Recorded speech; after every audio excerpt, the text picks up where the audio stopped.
slightly beat out by IDK in the qualifiers that happened last weekend. For me, though, on Chaos, I look at Crips. Everybody likes to spam those chips to, help out Crips. He's an excellent fragger. He just has some moments that either end up in great victory or great failure, and that's the tipping point for the entire team at Chaos. Which, as you say, is something that the Chaos style that they can often find themselves falling into by, as you mentioned, having these strategies, having these plans, but then not quite knowing how to use them properly in an important game, kind of lends them to these players' style. They will have those big finishes or catastrophic defeats because they're left a bit lost in the middle. Yeah, they'll have to fight for the blessings of Nurgle, to say the least.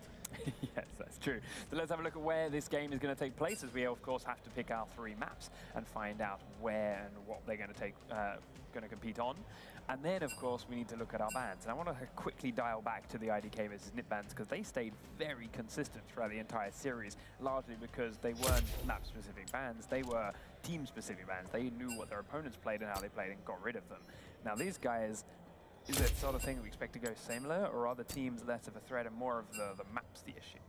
I think the maps are going to be more of a thing for this lineup. There's not really many operators that stand out because players are kind of flexible. The only times we'll see teams really focusing on stuff is maybe on Lion.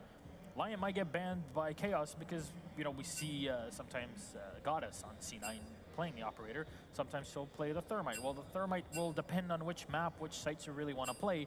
It's very dependent on that. Lion, again, dependent on the map, but there are some teams that will go to that ban a lot more often than others. On the defense, I really don't see anything that stands out as well when it comes to both teams where you would go for specific bans. Well, now we have our maps. We're going to start things off on Clubhouse, Cloud9's choice on that one. Oregon for the second one that Chaos went with. And if we need it, we'll go to our first new map of the day in Consulate for our Decider. So the first 2 we've seen a bit of today. We've seen their outings from their first series. Demo, looking at having what we saw earlier, looking at these 2 rosters, looking at their past experience, where are the big differences you think we're going to see? Well, looking at the 3 maps that we're going to be playing, we have Clubhouse in there, which is a map that Cloud9 have already played throughout their regular season. They did draw against Evil Geniuses in that match. That was pretty well fought for them against previous world champions.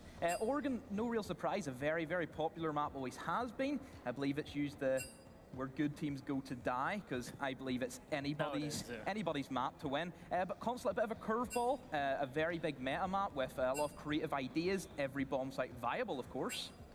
Yeah, I'd like to add to that.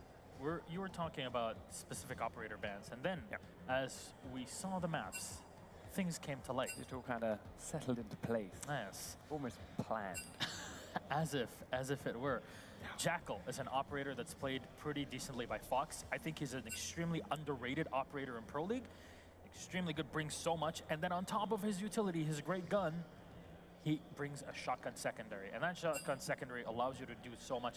It doesn't really replace a buck, but it definitely adds a lot of flexibility to your team. The thing with Consulate and the use of buck or a sledge is that, yes, he will get hold of a piano if it needs to be in the basement and crack open a couple of important holes.